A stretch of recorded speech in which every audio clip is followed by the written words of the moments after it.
In 1960, Henry Singleton formed a company named Teledyne to capitalize on the coming revolution in which digital technology would replace analog devices and systems in everything we could touch and imagine. They would apply semiconductors and digital technology to many fields of commerce. That company grew from $10 million in sales in 1962 to $3.5 billion in 1984. Henry was much more than a salesman, mathematician, engineer, inventor, and chess champion. He was a student, an observer of the history of manufacturing, of the progress and growth of corporations from the days of Henry Ford, the growth of General Motors, the manner of successful corporations and growing by acquisition. In the 1940s and early 50s, he had spent days in the offices of brokerage houses in New York and elsewhere, watching the ticker, thinking how to more efficiently get capital rolling, how shares are valued and traded, how companies with a steady growth rate are rewarded with an ever-increasing price-to-earnings multiple. On the way, Henry retold me of the GM story, reported by none other than Alfred Sloan in a 1964 book. GM had no financial connections in 1919 and suffered a failure. Bailed out by the DuPonts, it was near disaster. Get a strong national reputation with some financial institutional ownership, Sloan advised, and Henry did. Henry made me preach and teach ethical behavior in every way, in every day, in every meeting that we held. Arthur Rock, who assisted in the early financing of Teledyne, had this to say. Henry reminds me of de Gaulle. He had a singleness of purpose, a tenacity that is just overpowering.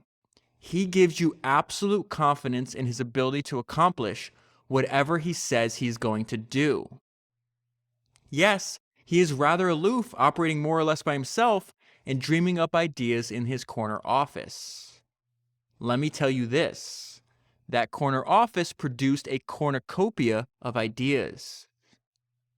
The man we memorialize today was born in Haslett, Texas in 1916 on a ranch where his father raised cotton and cattle.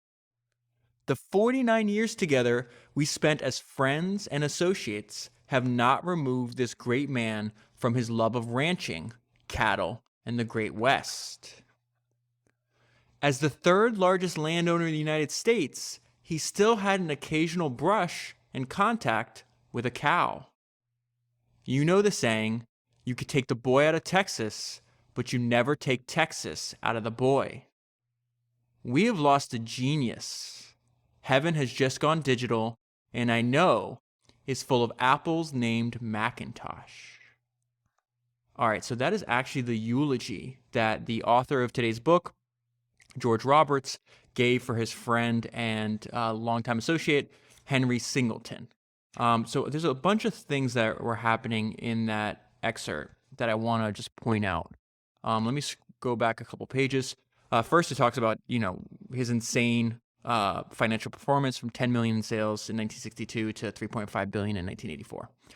But also that Henry, very much like most of the founders that we cover, spent time doing exactly what we're doing, which is learning from entrepreneurs and founders and great people of the past. So he talks about Henry Ford, talks about the people that started General Motors. But I want to point out that point. I want to specifically hone in on what Roberts is saying there, that Henry's reading this book. I think it was written by Alfred Sloan, and specifically it was published in 1964. I have to go back and actually find which book was published in 1964.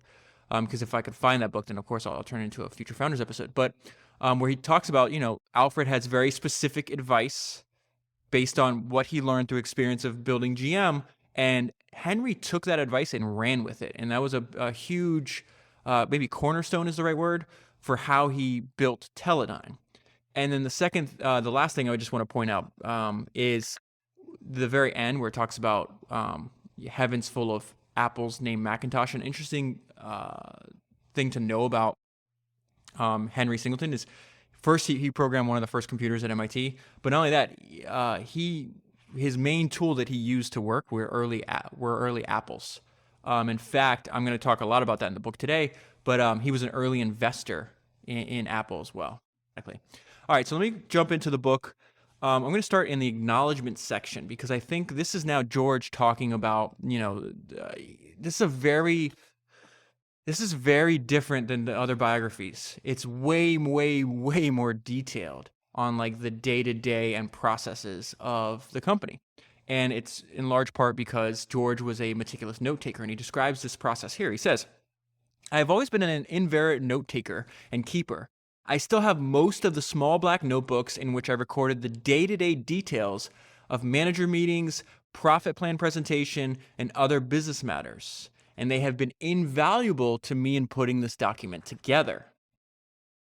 And I just bring that up to you because I just wish more companies, more people within the companies did this. The most recent example that comes to mind is the fact that Henry Royce, one of the founders of and the engineering genius behind Rolls-Royce, took such meticulous notes that eventually the company took his notes, made and actually printed a book, and they called it the Rolls-Royce Bible. And not only like I'm saying this for selfish reasons, because if I wish more companies or I could have access to more of this, because I would love to read them, because I just think you can learn so much by seeing like the day-to-day activities or thoughts or strategies in a company over multiple decades. Before I jump into the introduction, though, I got to bring up something. I was watching a video with William Thorndike, who was the author of The Outsiders, which is the book that I covered on Founders number 94. And if you haven't listened to that podcast yet, I need to give you an overview of about Henry Singleton and why he's made a huge impact on the way I think.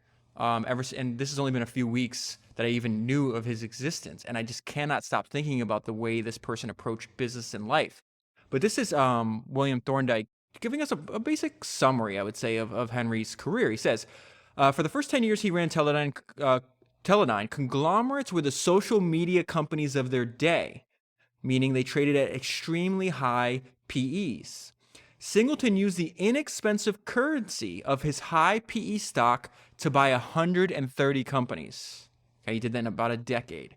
At the end of that period, this is around 1969, at the end of that period, a couple larger conglomerates missed earnings and the entire sector got pounded. PE multiples came down and Singleton never bought another company.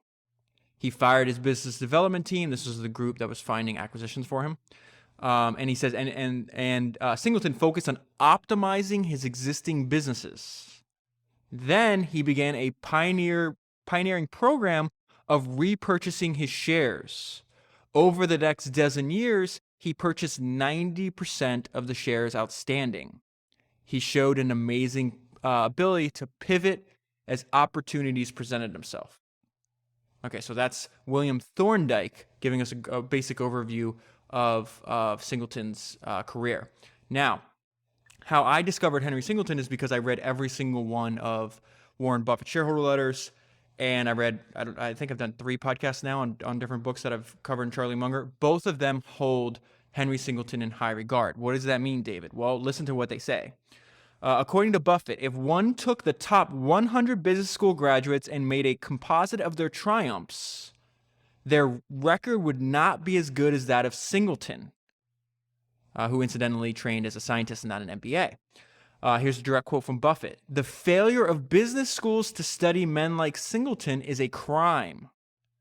Buffett also says Henry Singleton of Teledyne, this is a crazy statement.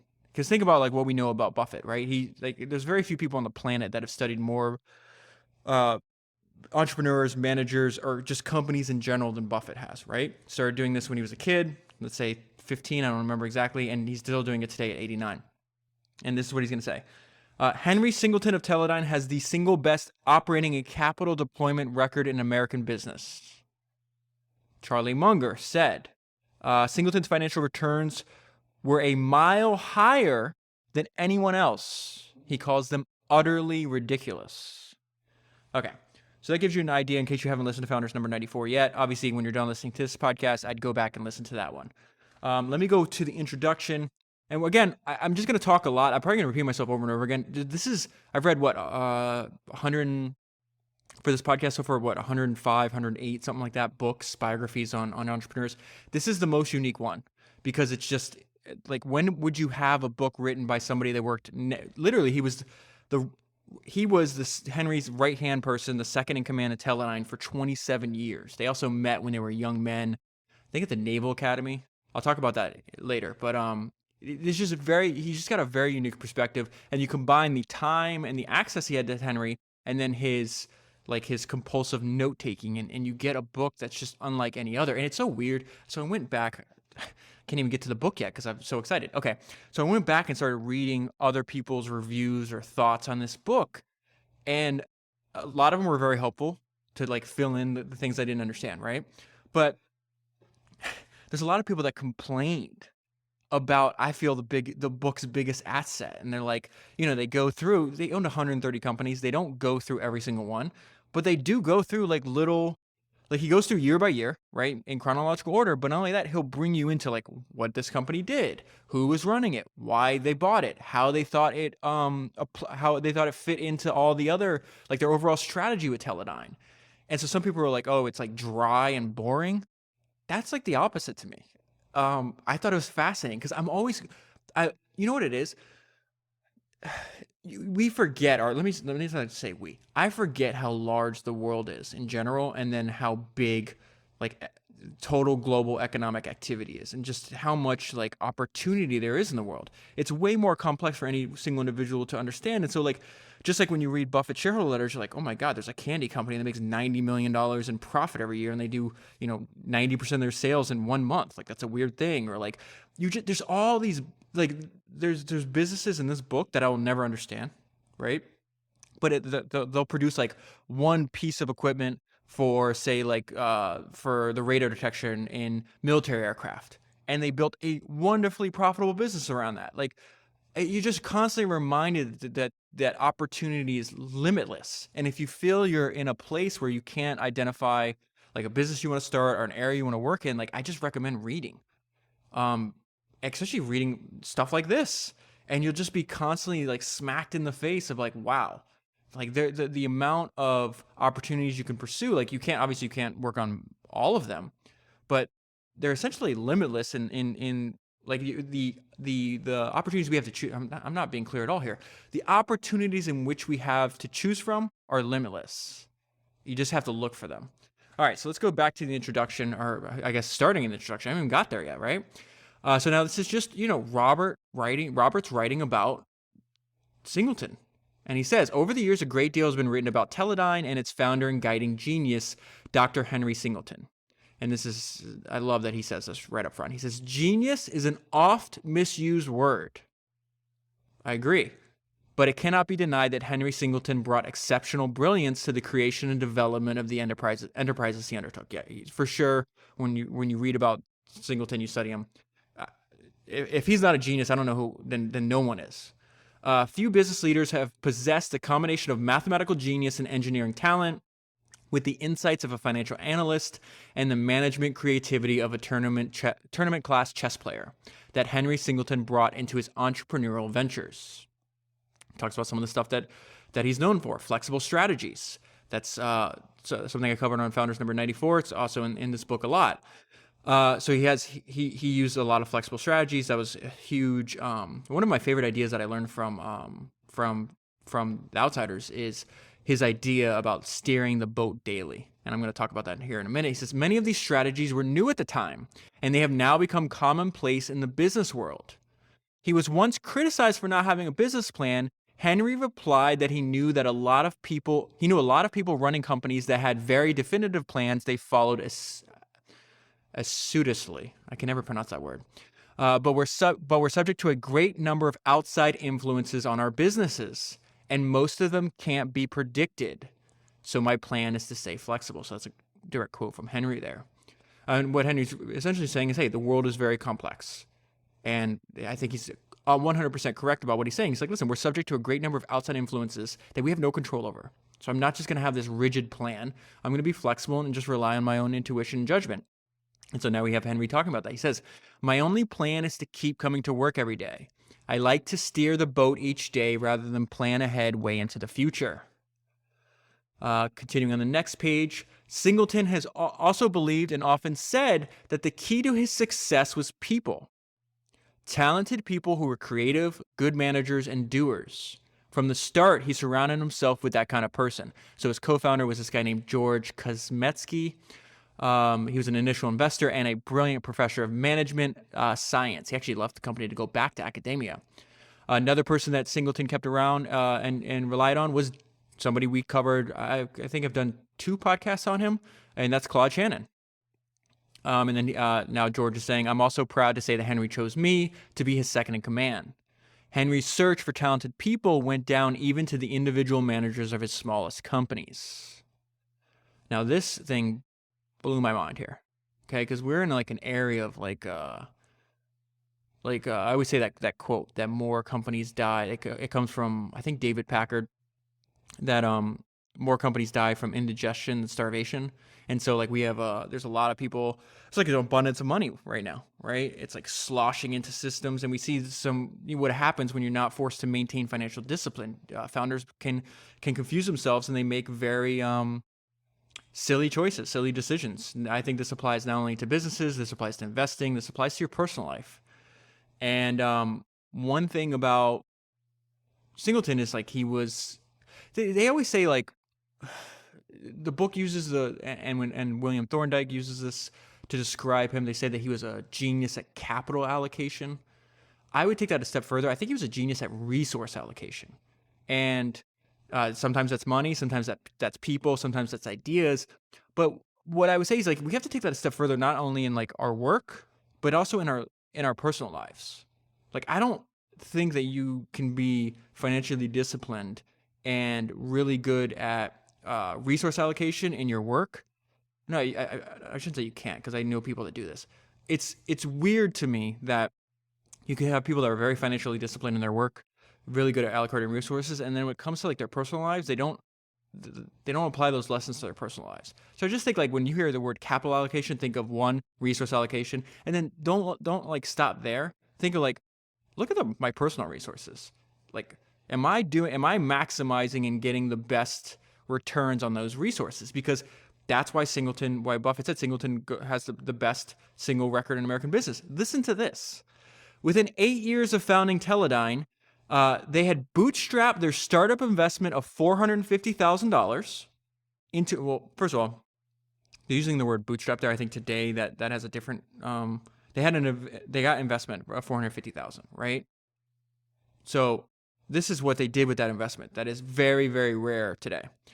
Within 8 years of founding Teledyne, they bootstrapped their startup investment of $450,000 into a company with annual sales of over $450 million. What? They bootstrapped their startup investment of $450,000 into a company with annual sales of over $450 million and an annual profit of some $20 million, and a stock market value of $1.5 billion. That is insane. From $450,000 initial investment to sales over $450 million, profit of $20 million, and a market cap of $1.5 billion in 8 years. That is bananas. That's also that 8-year period they're talking about happened in the 1960s. That's where he takes advantage of his the fact that conglomerates had favorable valuation to PE, and bought 130 companies. So that puts us around 1968. I think 1969 or 1970 is the last year he ever bought any company. And so that's why it goes back to the eulogy, where he talks about he studied not only like how did Ford build his company, how did General Motors build their company, how did General Electric build their company, but also how did companies succeed through acquisition. Buffett talks about this in Shareholders a lot, that most people don't succeed through acquisition. He talks about like you're kissing toads and hoping they turn into princesses. I don't know. I forgot the analogy there, and usually you're just left with like a graveyard of toads. So he's saying this is actually extremely hard to do. All right, so he says, as a close lifelong friend of Dr. Singleton, I was a participant for many years in the development and management of Teledyne, from its beginning as a small electronics firm into a diverse world-class corporation with peak annual sales of $3.5 billion. I would like to present the Teledyne story from my perspective inside the company during many of those years, of the amazing accomplishments and achievements of Henry Singleton made as he conceived, created, and nurtured his world-class corporation. These are my recollections of those interesting years. All right, so once you read that introduction, it's very hard not to be excited about, the book. Like that's that I've never even heard of a story like that. That just blows my mind. So I just love the fact, again, I'm repeating myself, the level of detail in this business, or excuse me, in this book, I've just never found in another book on a business yet. All right, so he says they met when they were young adults at the Naval Academy. So the first chapter is called Singleton the Man, and then he goes through the company. Now, essentially, this is really not a biography of Singleton, right? This is a biography of the company he built. But as we know, you can't really separate the personality of the founder from the company they built. So you learn a lot about both of them simultaneously. So he talks about, I can attest his lifelong fascination with, love of, and belief in the importance and value of real estate of all types. I said at the very beginning, in that eulogy, you find out that when at the time of his death, he's the third largest landowner in the United States. Right? And I need to stop here.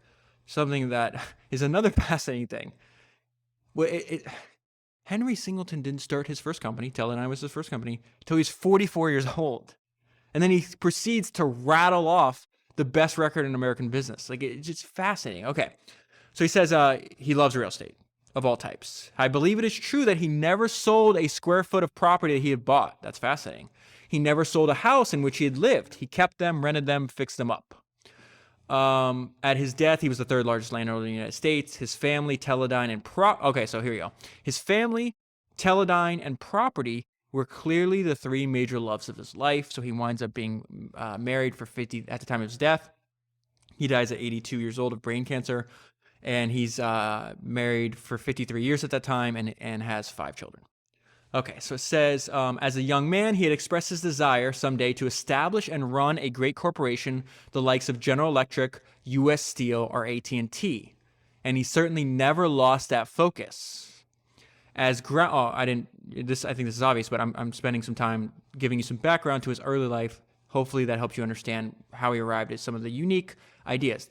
Again, the book talks over and over again. These are ideas that came from sitting alone in isolation with intense focus and being willing to rely on your own analytical abilities and trust your own judgment. Ever since I've known about Henry Singleton, I think almost on every single podcast, I talk about, hey, we should be really doing the work, because eventually, like anything that you're doing that's hard or complex, like no one can tell you step by step how to do it, right? These are complex adaptive systems. And so I think it's really important. What I'm learning from the life of Henry Singleton, and something I've never stopped thinking about, is like I need to make sure I'm doing the work so I can trust my own judgment. Because if I can't trust my own judgment, I'm never going to be able to accomplish what I want to accomplish. Okay, so he never lost that focus. As groundwork for those ambitions, he started out with 2 years at the University of Texas, and then he joins the United States Naval Academy. That's where he meets George. And this is pretty crazy. Henry ranked first in mathematics, this is at the Naval Academy, in our class at 820 students. After that, he joined the U.S. Naval Ordnance Labs, developing methods for degaussing of naval and commercial ships. I don't even know what that is. Where he concentrated on anti-submarine warfare. He returned to MIT in 1948 to earn his doctorate. After MIT, they offered him a faculty position there, but he declined, and he moved to California to work on electronic control applications in the aircraft industry.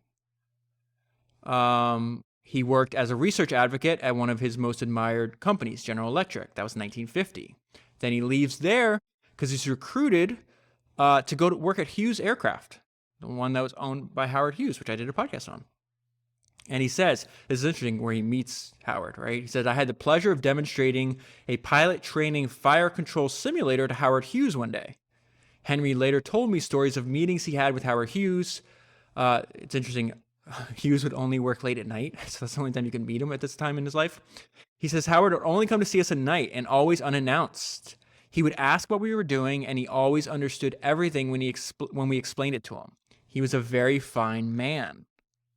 That's interesting, because I had a very, it's kind of frustrating, because, I read, I think 2 books on Howard Hughes. I did a podcast on him, but I was definitely influenced by like his poor treatment of individuals on a personal level, and then, becoming addicted to pain medication, just the weirdness of his later life.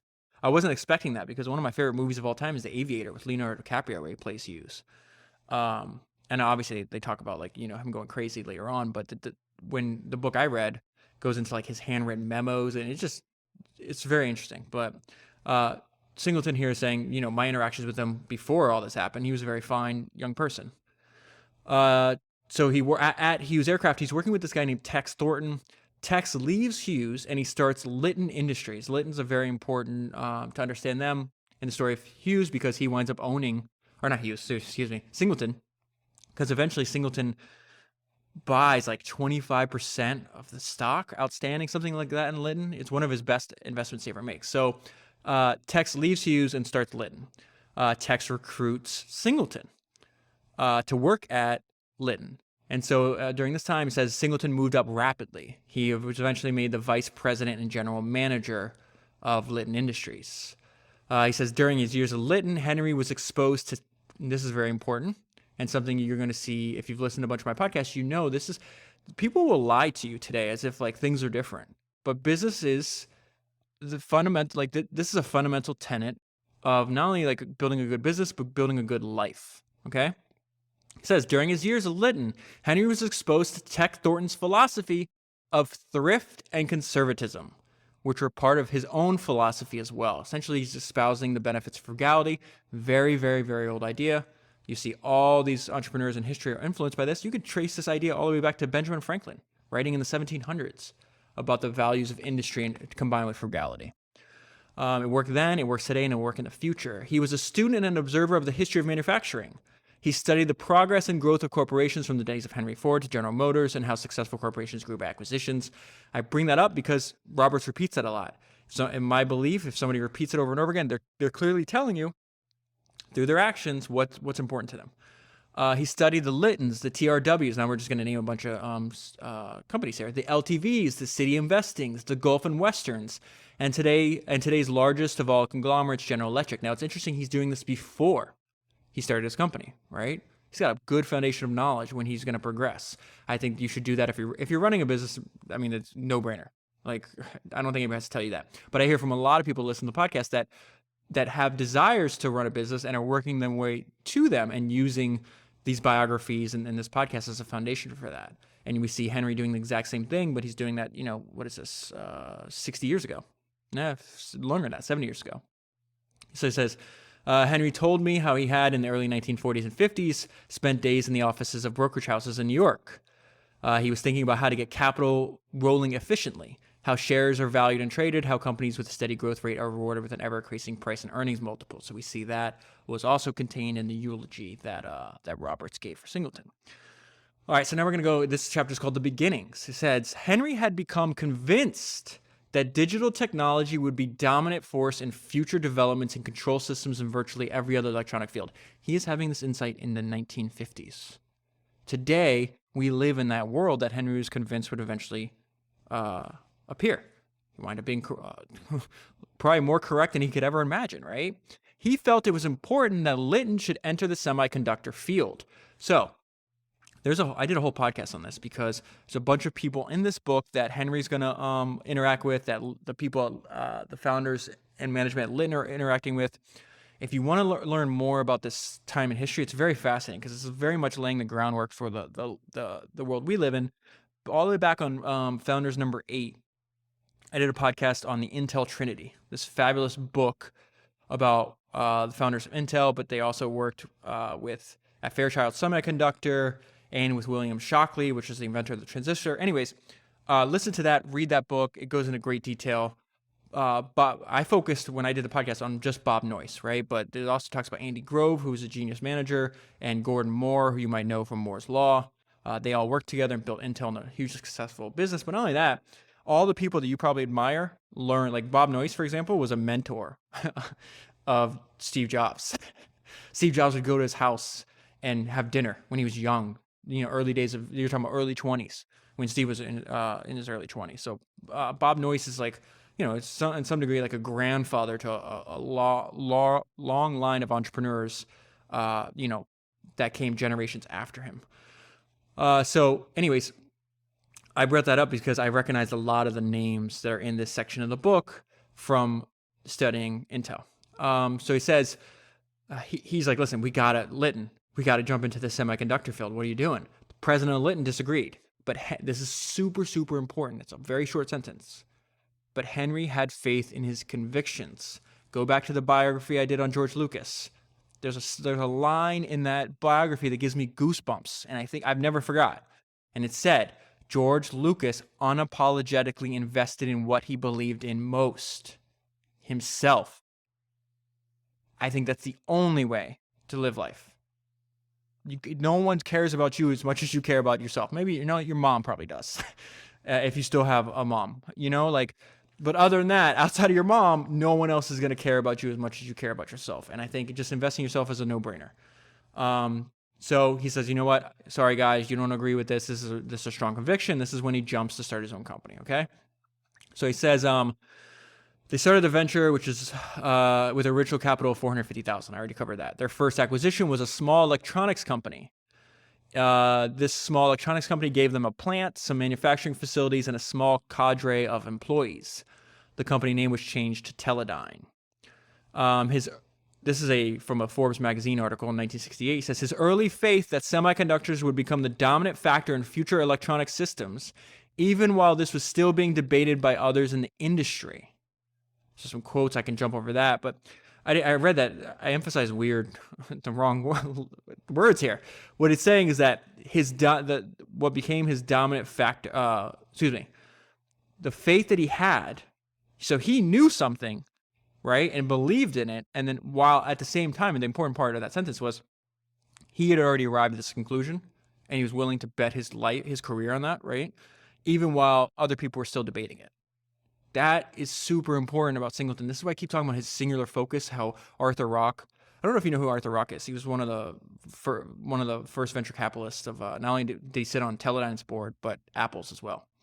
And so, when he says he reminds me of Gaulle, that's the biggest, I'm in some degree, I'm using, when I read these books, right, I'm taking different things from all the people I study and traits I admire. Let's ignore half of this is learning things I don't want to do, right? But I'm not going to focus on that right now. When I think about the stuff I've learned from reading these books, I'm trying to pick out individual traits that I need to improve on and that I want part of my life. I don't have a list, and maybe I should write it down, but off the top of my head, okay, why have I done 1,000,001 podcasts on Steve Jobs? Because I've never run across another person that had the clarity of thought that Steve Jobs had. I want that. James Dyson, my favorite book that I've read for this podcast. I talk about over and over again. His dogged persistence. He did 5,127 prototypes of his vacuum cleaner before he got it right. And I think he started working on that project when he was 35, and then didn't have a vacuum cleaner that met his standards that he owned completely till he was 44. How many? I think it's actually more than that. I think it was 12 years. I can't remember exactly. And that dogged persistence made him, today, James Dyson owns 100% of Dyson. He has a net worth of $13 billion. It's a private company. So you have the clarity of thought of Steve Jobs, the dogged persistence of James Dyson, the ability the conviction to invest in yourself, like George Lucas. Could you study his history of him saying, hey, I know that's how you guys make movies. I'm not doing any of that. I'm going to control it and made him a billionaire. And I don't even have to be a billionaire. I'm not trying to emphasize too much the financial part. It's just being in control of what you do for, half the time that you're actually living.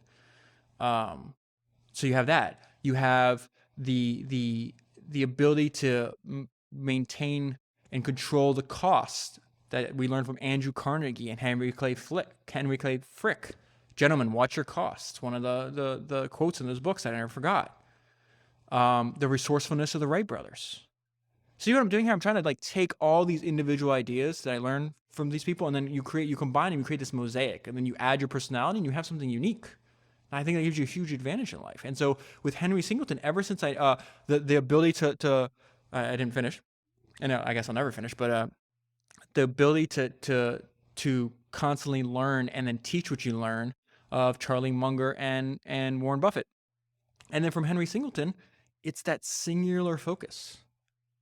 The ability to be willing to isolate yourself and focus on what you're working on, which I think is extremely hard in today because we're inundated with we have all these centralized information networks. And the problem is, like, yeah, you can learn a lot of things from them, but also everybody's getting access to the same information. And so that's why I study, like, most of the books I do, like, they're old books. This is not like, how many people do you know have read this book? Very, very few. Way less than the people that read Twitter today or were on Facebook or Instagram or any of these other networks, you know? And so with Singleton, is like, he's giving me courage and a conviction to be willing to say, hey, you know what? I can ignore most of that because most of it's noise. And if I just focus on things that are important, you know, he's analyzing past companies, he's reading financial statements, he's doing all this other stuff, and then he's giving his time and his brain time to just think and run through it. And that's the problem. Every time I'm bored, I have this instinct, oh, let me pick something up. Let me add something else, like some noise, whether I'm reading tweets or just even listening to music sometimes. Where it's just like, no, why don't I just have nothing and just listen to my own mind? So that's really, like, it's just super motivating for me. Like, this person he did not, like, talks about, he didn't pay attention to Wall Street. He didn't go to conferences. He didn't do any of that. He just said, hey, I'm going to think from first principles about what I'm doing. I'm going to identify the single best way to do this. I'm going to compare the opportunity cost that I have, not only in time, but in money. And then I'm going to analyze all that, and I'm going to move forward with conviction. And that is super, super rare. Hopefully that made sense. Obviously I didn't have that written down, so I don't know hopefully that made sense to you. All right. So we have his first acquisition, back to the book. But just this whole idea is, like, everybody else is still debating this, and I'm not debating it. I've already analyzed this. I know I believe in it. I'm going to move forward. So he says, determined to succeed, they moved cautiously at first, using their limited cash carefully.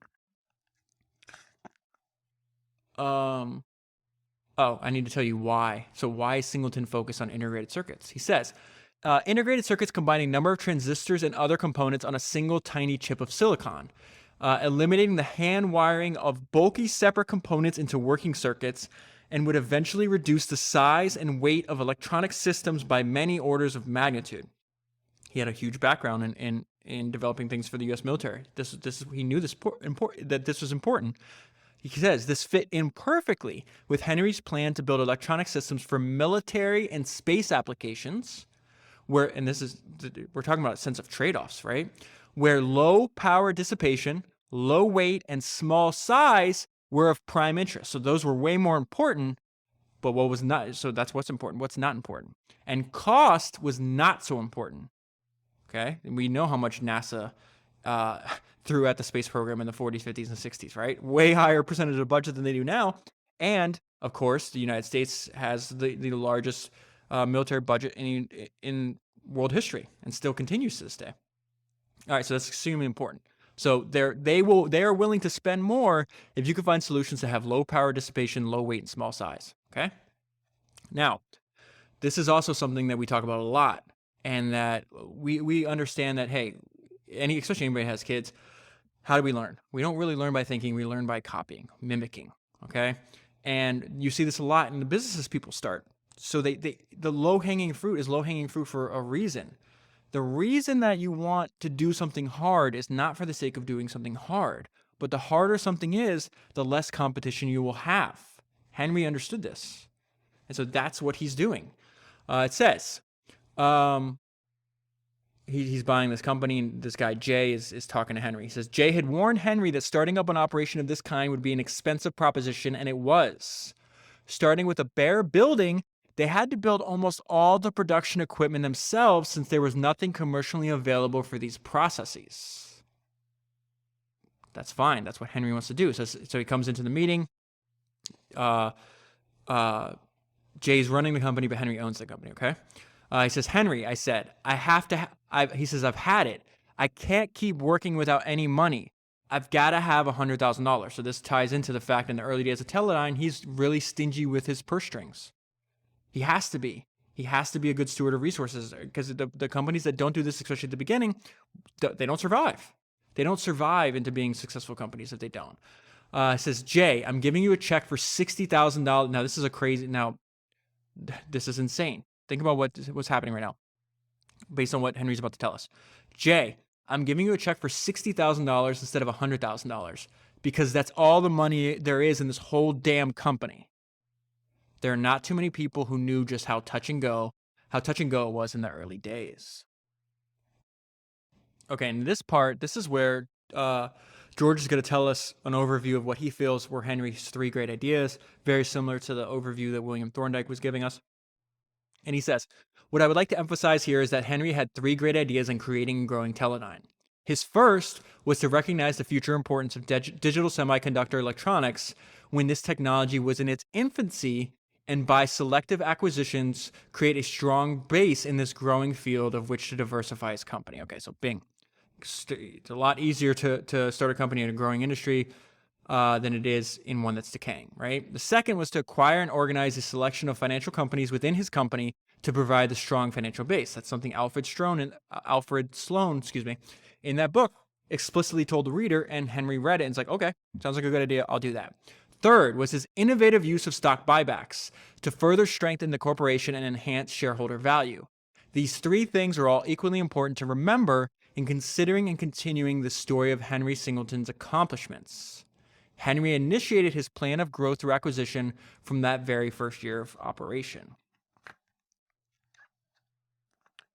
And this section is just more of us understanding Henry Singleton, the person. And the note I left myself is, this is the kind of person that we're learning from today.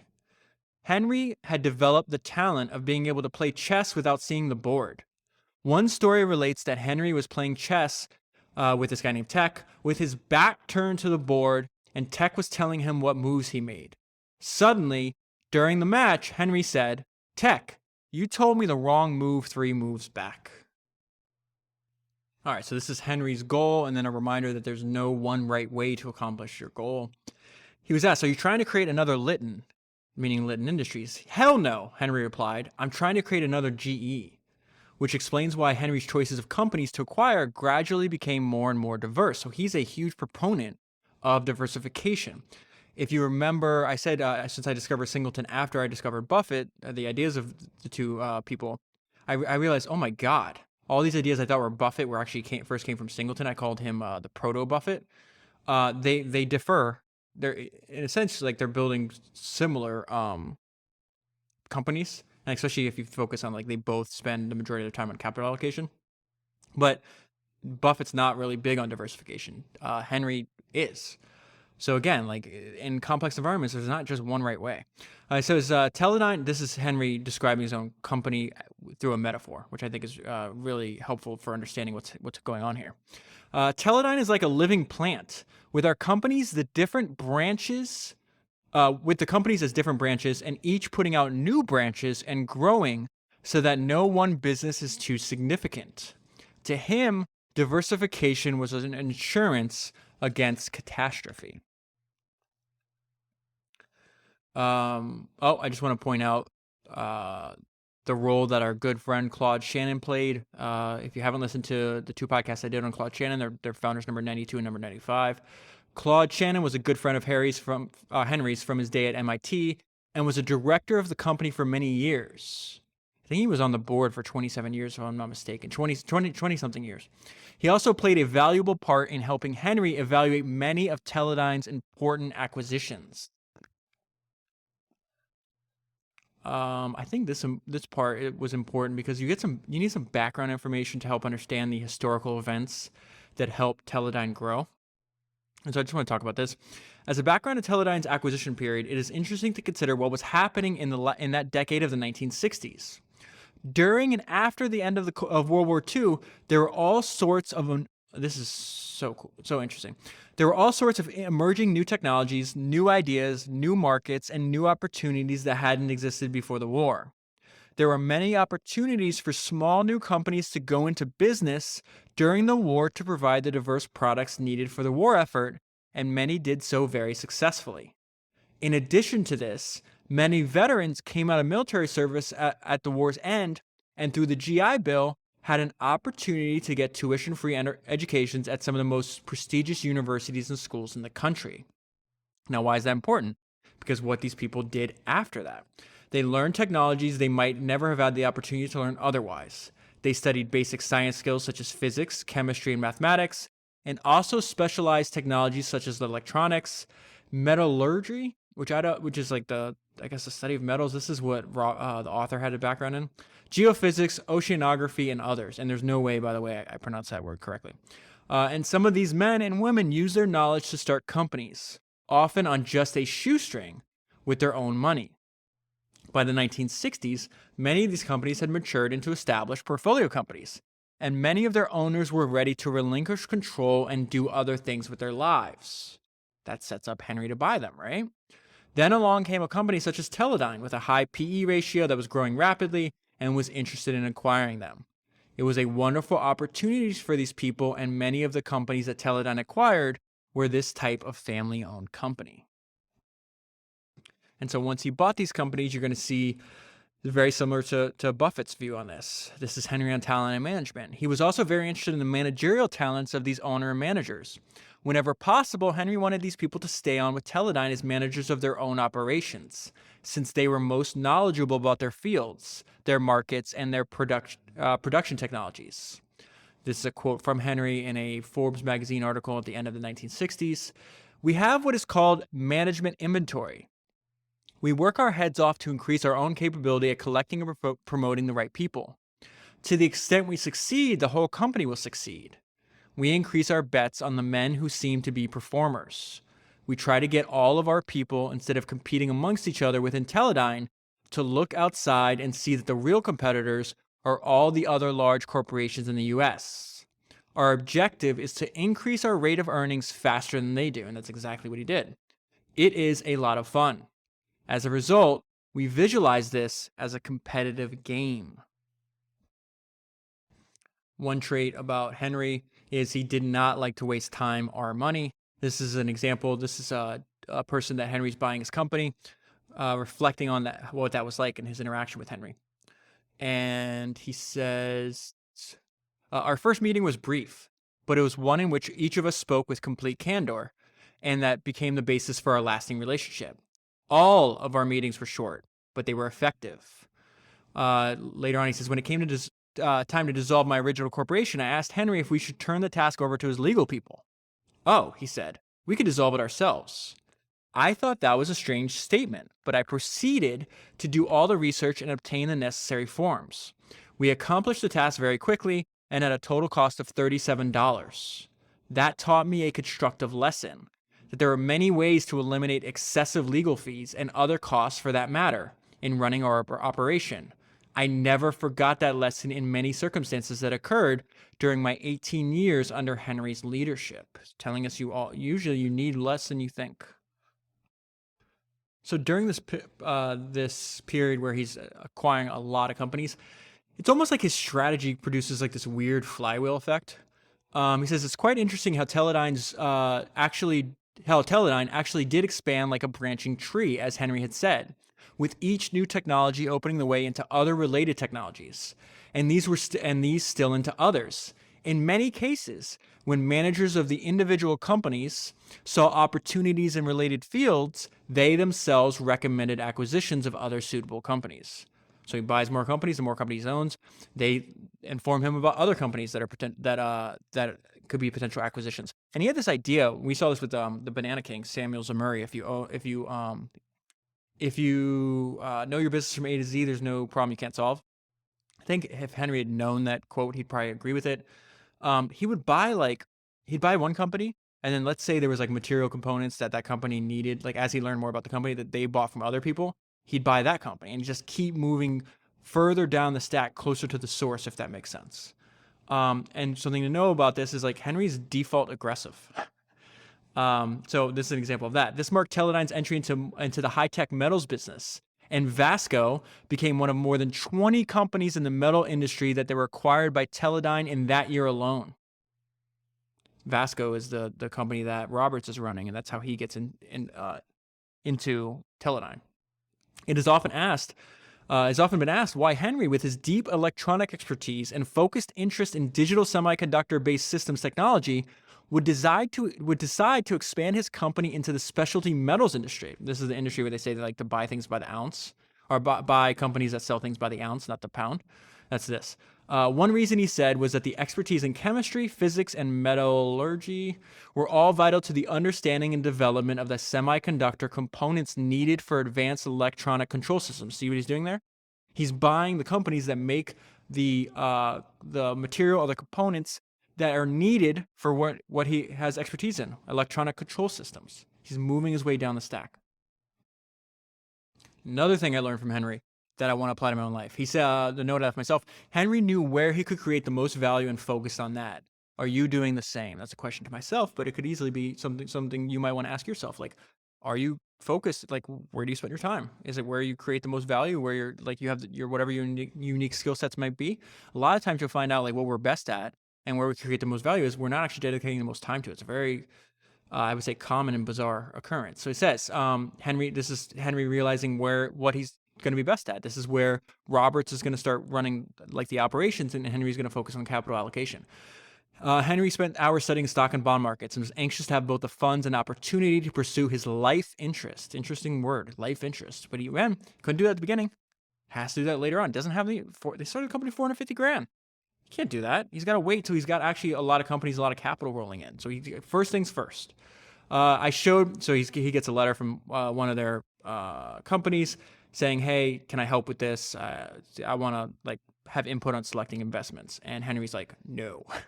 I showed this letter to Henry. He quickly told me that he wanted to control the investing of the stockholders' money. He did so, and no one interfered. Not even the heads of the insurance companies who later joined us with their copious millions of dollars for investment. This is how he did it. He kept his Apple II and Apple III computers busy at his home, building his database, and used those tools incessantly in his management methods. We saw this with Claude Shannon too. He was a very early pioneer in using personal computers for business, financial, and technical purposes. As most engineers did, he loved the Apple concept and subsequently joined Arthur Rock on Apple's board. Not only did he love Apple computers, but back in the 60s, he's working at what's very popular now. He had a stand-up desk. He knew the detriment, even back then, to a sedentary lifestyle. So he'd put his Apple II and his Apple III computers on top of a desk, and he stood while he worked. One of my favorite brief essays I've ever read were by this guy named Derek Sivers, and I think it's called "There Is No Speed Limit." It's a reminder that we can move as fast as no one's going to stop us from moving quickly. And things can usually move faster than you think they could, or at least the speed that you have them going now. And we see this in the company's first 6 years. Sales had gone from 4.4 million to 256 million. Net income from $58,000 to $12 million. That is remarkable. Jeff Bezos has this famous idea about having not having any teams within your organization bigger than they're called two pizza teams, essentially. That if you have teams that can't be fed by ordering two pizzas, your group is too big. Singleton had his own version of two pizza teams. It says, our contention was that smaller units gave management better control and made the local manager fully responsible for the success of their own operations and motivated them to perform well. Our policy of keeping our operating units small, each responsible for its own success, is something we followed throughout the corporation. Another thing, Henry had some misses. He obviously made some mistakes, but the intelligent thing that he would do is he would just cut his losses and move on. He was very aware of opportunity costs, where some people hold on to hoping things turn around, which is probably better to move on to a better opportunity. So it says, in one case, they own this company called Packard Bell, and it says, eventually competition from Japanese television manufacturers, even though we had opened a low-cost production facility in Mexico, became too severe. Henry was never shy about cutting his losses, and we simply got out of that business and closed the television operation. And I think that's a smart move, because usually these broad economic trends that they're talking about here are almost never reversed. And if they are reversed, they're not reversed in soon enough time. Well, first of all, they're probably almost never reversed. But even if they are reversed, they're certainly not reversed in a quick enough time that your time and money couldn't be spent and allocated elsewhere. So in this case, if Japanese are kicking your ass, move on. It's just not in that trend we saw. I mean, part of what led Sony to be such a formidable company when I did the podcast on Akio Morita. He's riding that trend. He's on the other side of that transaction. Henry's on the side of the transaction you didn't want to be. He's like, I'm out of here. I'm not doing this. Okay, now we got to the point where they stop acquiring companies. This is why. Increasing competition for these companies by conglomerates who were growing the way we were. So those are going to be, I'm going to list a bunch of them. Okay, so this is why. So by 1969, Henry and I decided the prices of the companies we might be interested in were getting too high. This is partly due to increasing competition for these companies by conglomerates who were growing the way we were. Many of the better companies had already been acquired from those available, and there were very few companies that were really attractive to us. Companies that they wanted to acquire began asking more than we thought was reasonable. There was also a business recession that was occurring at the time, and growth in earnings per share was declining, and the stock market was depressed. And we had already acquired 150 companies. Henry and I decided it was time to organize and consolidate what we already had. This is the second part of his career, his pivot that William Thorndike was describing at the beginning. This is 150 companies. I always read 130. I don't know what was right. But in any case, they bought a lot of companies. I assume George knows how many companies they bought, but all the information I saw before that was 130. Okay. This is super important. Okay. So I guess, okay, here's a note I left for myself before I read this part. This is where Henry, his second act, where he diversifies into insurance and finance. Okay. The section is called Henry Singleton's Second Great Purpose. The reason this is important, I'm going to tell you before I read the section to you, is because there's a quote that's in Poor Charlie's Almanac that I never forgot. Because, Warren Buffett and Charlie Munger, they refer to themselves as biography nuts, right? They're huge students of history. And in Poor Charlie's Almanac, it says there are ideas worth billions in a $30 history book. Okay? This is literally true with Singleton, which I'm about to read to you. And this is also why I don't think this book that I'm going through right now and analyzing is not for everybody. Okay? One, if you're interested in it, and obviously, if you like the podcast I do, it's a good indication. Oh wow, that's interesting. There's usually more interesting things, right? Because I can't tell you everything that's in the book. It'd be impossible. These books take hours and hours to read. But what I'd say is, when I thought about who could I recommend this book to, if you're already running a company right now, no brainer. If you're an investor that analyzes companies and that's how you make your money, no brainer. The reason I said is because one, I don't look at books as costs. I look at them as investments. Okay. Now this $30, this book is not $30. You might pay $200 for it. My whole thing is well, okay, the people we study, they're masters at capping their downside and leaving their upside unlimited, right? Almost every single founder we've analyzed does that. And so in this case, I'm going to invest. If I think there's a good idea and it's going to cost me $100 and maybe 15 hours to read the book, I lose. What happens if I read the book and I don't find any good ideas? I'm out $100 in 15 hours. But I could find an idea like Henry's about to find here in one of these books that literally will make me 20,000x return on that investment, whatever the number is, over the life of your career, a lot more. This idea made Henry billions. Or his shareholders billions. I don't know if he actually made billions personally, but I just think this is that's just the way I look at it. And that's why I always say, I think it's the old Seth Godin quote, a book is a bargain. It's a screaming bargain. For $20, you could find an idea that changes your life. I believe that statement to be true. And we're seeing Henry demonstrate this here. So let me read this section to you. Henry talked to me on several occasions about the book by the former chairman of General Motors Corporation.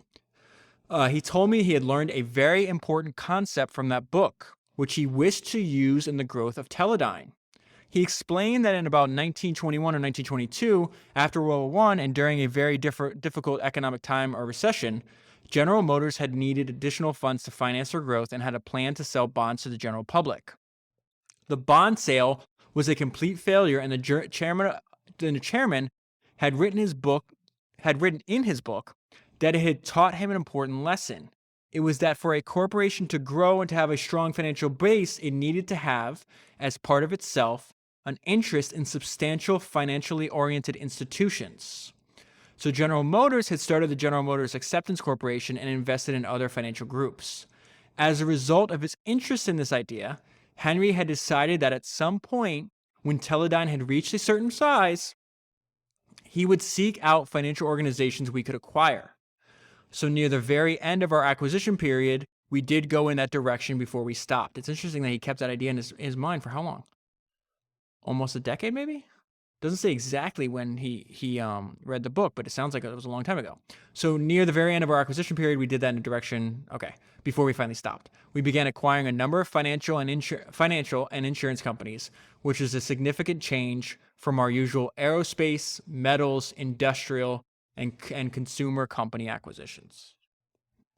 Okay, so here's Henry explaining why. Like, why is he doing what he's doing? We just found out where he got the idea and why the chairman of General Motors thought it was a good idea, but why is Henry doing what he's doing? He's saying, Henry was asked the question, why the insurance business? His answer was that the health of an organization has to be strengthened by growth of its capital resources. Quote, we wouldn't borrow money from them, he said, but if you own the resources, that's what counts. We now have a net worth of $150 million. If we had $600 million, we'd be quite a different company, and we need to be if we're going to grow. Stability. Insurance appeals to us because of the stable, growing base it gives us to continue our growth. None of our insurance companies is large enough to hurt us, and since their assets don't include big portfolios of inflated common stocks, look at this word, their downside risk is minimal. Insurance is a business of numbers. Remember, he's a gifted mathematician we're talking about here, right? Insurance is a business of numbers, all carefully calculated by actuaries. There is a calculable result that you can pretty nearly forecast. They can be counted on to go up, maybe up not so fast, but up nonetheless. If a company is going to keep on growing at the rate we want to grow, it has to do some new things along the way. What we're doing now is providing the more stable base that will enable us to produce the growth 4 or 5 years from now. And so now here's George expounding on that. He says, by 1970, we began our second decade. We had stopped our direct acquisition of companies. We decided there was no point in paying inflated prices for complete ownership of companies when we could buy a substantial interest in them through our insurance companies when the market prices were favorable. This statement right there is all over Buffett shareholder letters. He talks about that constantly. When you buy the whole company, he's going to buy a company if it's favorable, but most times when you're buying the whole thing, you're paying inflated prices. So he's like, I'm just going to buy the stock, right? Continues. This is Henry in 1978 in a Forbes magazine article. Henry was quoted about his philosophy in regard to this. I'm about to read this to you, but the notes I scribbled in the margins here, just put Buffett. That's the word I put. Because they are of like minds on this issue 100% here, okay? This is Henry speaking now. There are tremendous values in the stock market, but in buying stocks, not entire companies. Buying companies tends to raise the purchase price too high. Their management will say, if you don't pay it, someone else will. And they're right. Somebody else does. We don't have to make any major acquisitions. We have other things that we are busy doing. The purpose is to make a good return, as good as return as we can. We don't have any other intentions. We do not view them as future acquisitions. Buying and selling companies is not our bag. Remember, this is now 8 to 9 years since the last time he bought a company. People are like, this guy's full of shit. People in the book, it says, no, like he's doing this because he's going to take over the company. And so Henry's addressing that here. Those who don't believe me are free to do so, but they will be as wrong in the future as they have been about other things concerning Teledyne in the past. He's not going to listen to your nonsense. It doesn't matter if you believe agree, or if you don't believe him when he says that he has no intention to acquire all these companies. He's laying out, this is why I'm doing it, because I can get better prices buying partial ownership than all. And then people are like, oh, okay, well, I don't believe you. Okay, good. Then you're going to be wrong. You're going to be wrong today, just like you were wrong a decade ago. Because again, it's how many people have these vast, like these gigantic successful pivots? And not only like he's successfully pivoting, like the pivots are successful, but he was successful before the pivot. Like he had a decade of acquiring companies, fabulously successful. Now he's going into a decade of investing in stocks, then buying, but he was successful at that. Then he buys back his own stocks. He's successful at that. Then he spends a majority of his time optimizing the companies he bought, so they're throwing off way more profits. That's where he's getting a lot of the money to invest in addition to the financial corporations that he owns. He's successful at that. This guy's amazing, man. All right. So we say, So it talks about, this is when he starts buying a lot of Litton stock, right? I mentioned that earlier. And this is also where he's hearing a lot of, like, this is public that he's doing this. And so a lot of people are like, oh, he's going to take it over. He's going to take over. That's what he's addressing, right? So he says he was so taken with their ability to grow and capitalize, he's talking about Litton Industries, on their latest technological opportunities that he was convinced they would make a great investment. By 1979, we had bought up to 25% of Litton stock. There is considerable speculation in the investment community and press as to whether Henry would attempt to acquire control of Litton. He once again reiterated his position to the press that he was running a flexible investment program and would quickly adjust to changes in the economy by changing his stock position at any time. Remember, he's very big on, I want to have optionality. I want to maintain flexibility. If you own the whole company, that you're not maintaining the whole flexibility. Okay, so now we get to the point of, we see their emphasis on autonomy, and they come up with their own metric of success, which is the Teledyne return. I talked a little bit about that in Founders 94. He says, this is now George, we really wanted our companies to operate with considerable autonomy, and this placed a tremendous burden on our individual company presidents. Henry said in an interview, we depend on them. We have to trust them. We succeed or fail according to what they do. This was completely in accord with Henry's strong conviction that people were the most important factor in a business, and they had to be given a chance to do their job. Quote from Henry, why bother them if they're doing their job? We really didn't do a lot of, this is now George talking, we really didn't do a lot of management by cash flow. We developed a measure that we called the Teledyne return, which was the average of your cash return and your profit. Another example of Henry Singleton, really something I don't think I necessarily knew. I definitely didn't know before I started writing all these biographies. Of, like, most founders, they don't think of themselves as entrepreneurs or founders, business owners. They think of themselves as teachers. That surprised me. And yet, in a lot of these books, they explicitly state that. Sol Price thought of himself as a teacher. Henry Singleton, a teacher. Warren Buffett, a teacher. Bill Walsh, teacher. Like, this happens over and over and over again. Steve Jobs, teach it. You have to teach your philosophy over and over again. He says, quite often, Henry simply talked about his philosophy of running a corporation and the various financial strategies that he came up with as he sat in his corner office each day working at his Apple computer. He was a brilliant business strategist, just as he was a brilliant chess strategist, and he came up with many creative ideas that were sometimes contrary to the currently accepted methods of managing a large corporation that prevailed in those days. Now, this is Claude Shannon on this. He always tries to work out the best moves, Shannon said. And maybe he doesn't like to talk too much. This is a reference that he gave very few interviews, and he didn't care about going to conferences and let me put it in today's terms. If Henry Singleton was alive, he wouldn't have a Twitter account. So he says he always tries to work out the best moves, Shannon said, and maybe he doesn't like to talk too much, because when you are playing a game, you don't tell anyone else what your strategy is. Now, I mentioned earlier something I respect from George Lucas is the fact that he unapologetically invested in what he believed in most, which is himself. Now we've reached the part of the Teledyne story. The heading is investing in ourselves, the stock buyback period. But we get right into it. The bear market of the early 1970s, during the bear market of the early 1970s, Teledyne's stock price fell. Henry saw opportunity where most other company heads saw none. Henry walked into my office and said, George, we're going to make a bid for our stock at $20 a share. I said, are you really going to do this? I was totally amazed. He hadn't even hinted about that to me before. Remember what Claude just said? Claude says Henry, he was aloof, or Arthur Rock described Henry as being aloof, quiet. Claude said he just sat in his office and shut up. He didn't tell everybody what he was going to do. I was totally amazed. He hadn't even hinted about that to me before. So if it's what is he saying there? It's a surprise to his second in command. Listen to George's next sentence. It was also a surprise to everybody else. This is an excellent example of how Henry made all investment and stock decisions on his own. He did this every single time. They were all done when our stock was at a low PE ratio. He believed that our stock was grossly undervalued, and it was the first of a series of 8 stock buyback offers. So this is happening in 1972. He's giving the same interview I keep referencing over and over again. It happens in 1979, and there's another quote from Henry. He says, Henry was quoted as saying, with a laugh, in October 1972, we tendered for 1 million shares, and 8.9 million came in. That's crazy. We took them all. I figured it was a fluke and that we couldn't do it again. But instead of going up, our stock went down. So we kept tendering.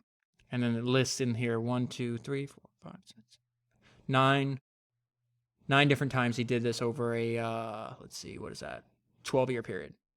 The market reacted adversely to this at first, not understanding what Henry was accomplishing. But at the time of, but as the number of shares went down and the company's operating income continued to grow. Remember, he's focused on optimizing. This is the stock buybacks is happening at the same time where he's optimizing the performance of the companies that he owns. So the amount of shares went down, yet what's happening at the same time? The company's operating income continued to grow. They're becoming more and more profitable. So what happens? The earnings per share increase rapidly and dramatically. It is remarkable that Henry was able to finance the majority of these buybacks with cash derived from operations. When debt was incurred, it was quickly paid off from operational income. This is just a well-run company. They keep their costs low, their revenue high, and they roll in the money. Now, this is bananas. Ready? Shareholders who had stayed with the company from the first buyback in 1972 had achieved a gain of some 3,000% by this time. That is 9 years later. Henry Singleton had a virtually unmatched record in his era of value creation. The note I left myself is unequaled, unrivaled. Now we're into the second decade. This is the growth. This is where they're getting all the growth without major acquisitions. And rule number 1 in company building: survive. So this is Henry saying, hey, you don't want a lot of debt in a recession.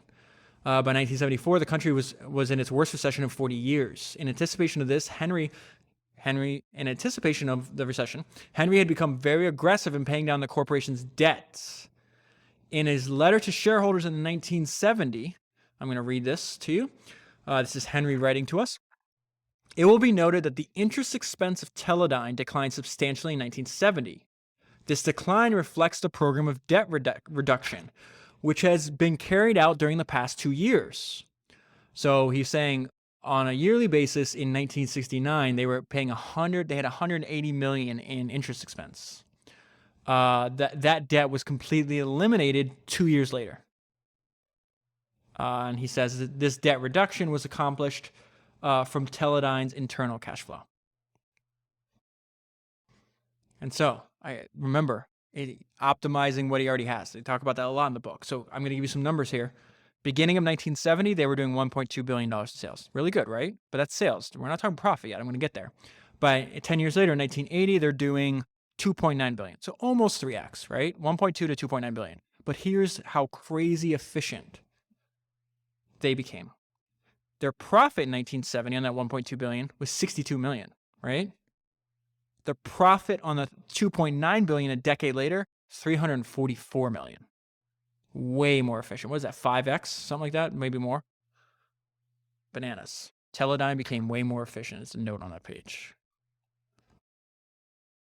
Okay, so now back to his strategy about, hey, I'm not buying whole companies anymore. I'm going to stock market, right? And, everybody's saying, oh, this guy's he's a serial acquirer, not realizing he's changed strategy, because he's not going to sit there and be like, oh, I changed my strategy. But he will tell you why he's doing it, but they didn't understand that his entire strategy had changed. So I'm going to read the section to you before we get there.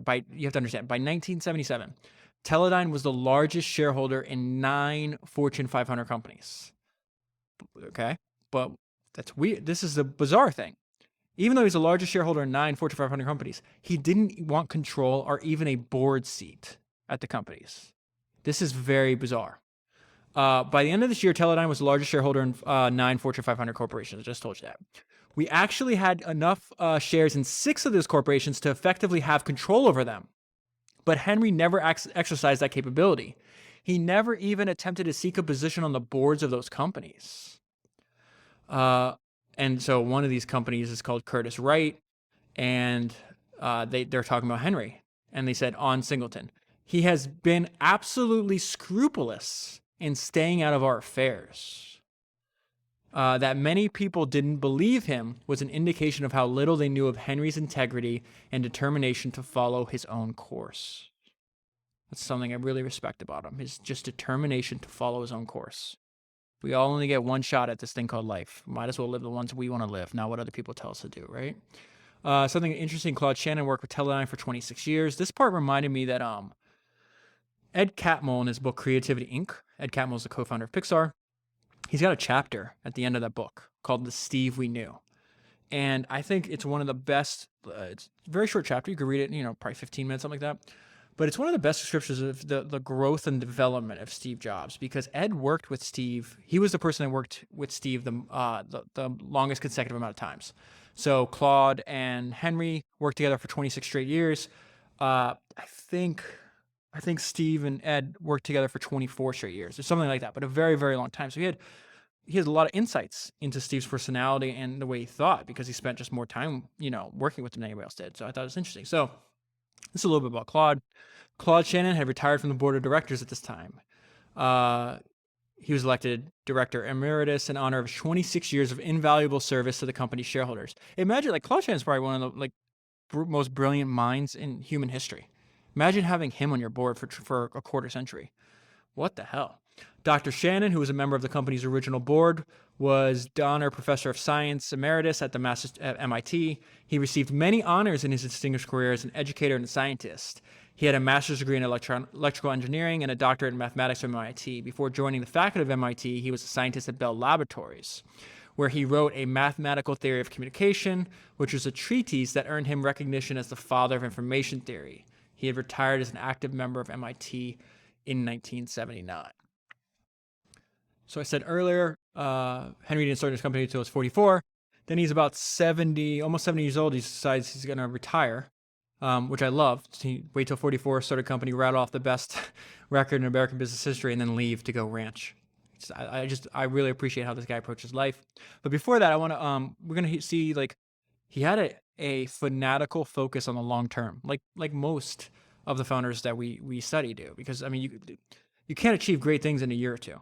The reason they write books on these people is because they go at it for decade after decade, and they don't quit. Most humans quit, right? So he says right here, I'm only interested in the long term. So he's talking to, I don't know who this person he's talking to is, but basically he says, this is a quote from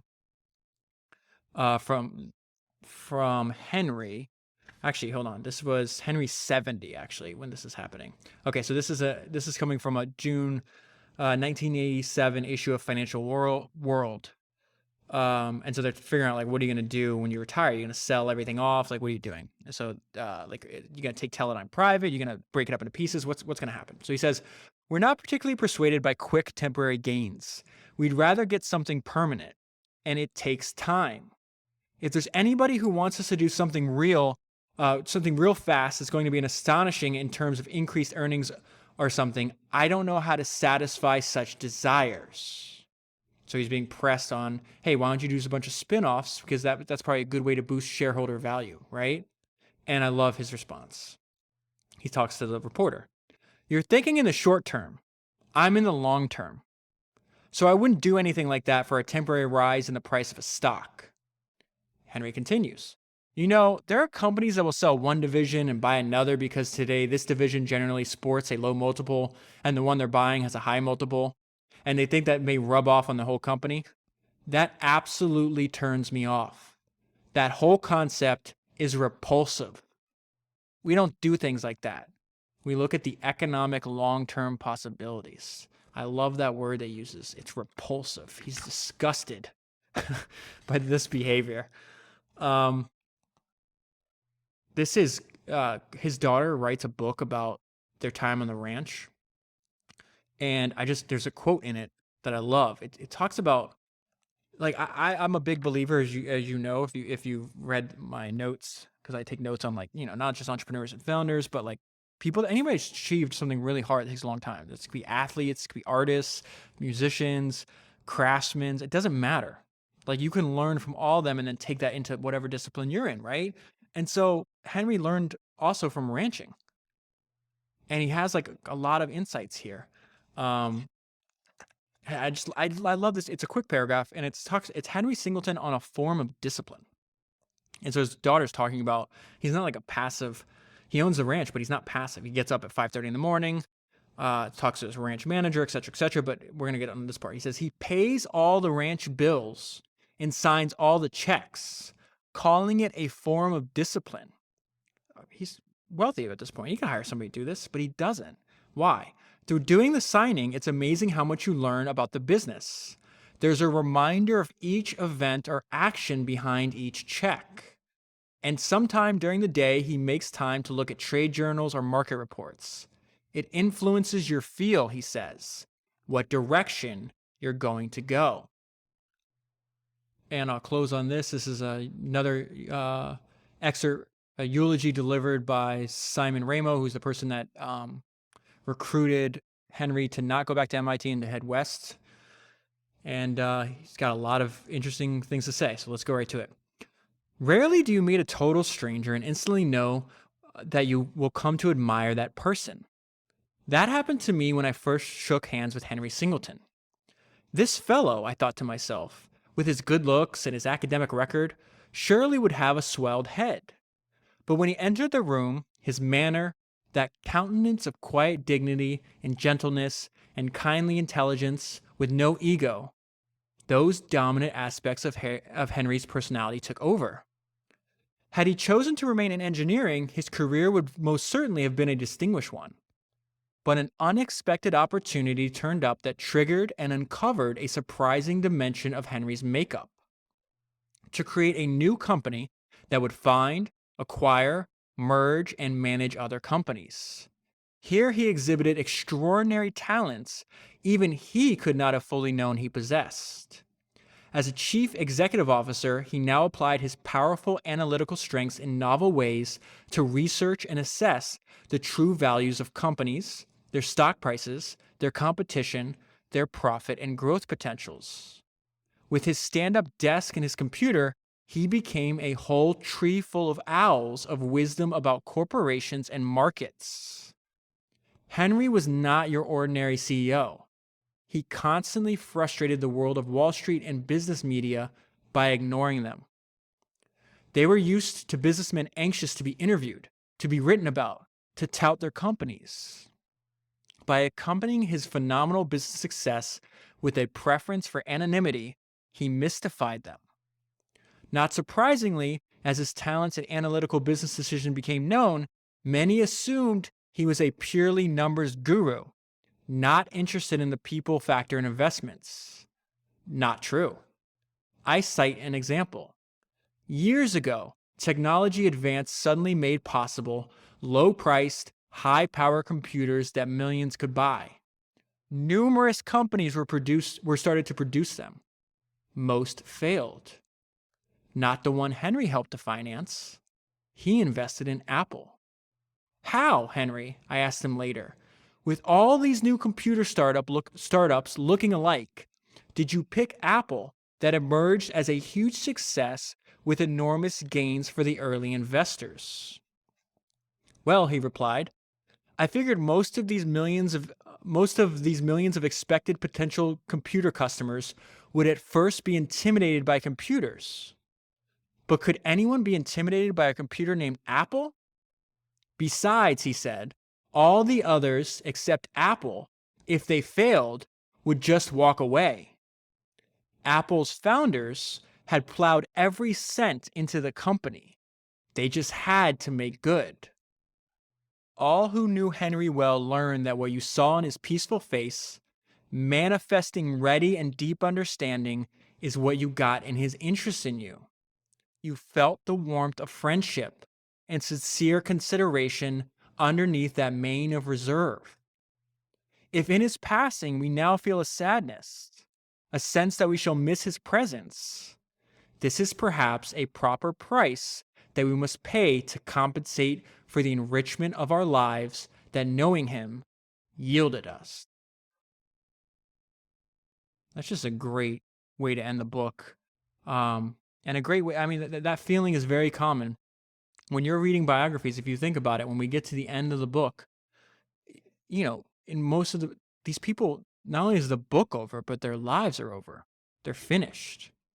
And there is a sense, I always talk about this when you finish a good book, and I especially experience this with the biographies I read. It's like this melancholic feel. This like you're you feel like you know them, and you're sad that they're not here anymore, but you're also grateful that somebody took the time and the effort to write down the lessons they learned from their experiences and the ideas they had. And once you put it in a book, it's forever. So if you want to get the full story, again, I've already told you who I think should read this book. You can get the book by using, and you can get the book. First of all, you support the author. I don't even know if he's still alive, but in any case, I mean, he did do a hell of a lot of work for us to put this book together and for us to all learn from. But not only are you supporting the author, you're supporting yourself by getting a book that, like going back to the Poor Charlie's Almanac quote, there's ideas worth billions in a $30 history book. And if you buy using the link that's in your show notes or at founderspodcast.com, you're also supporting the podcast. Thank you very much for your attention. I'll talk to you next week.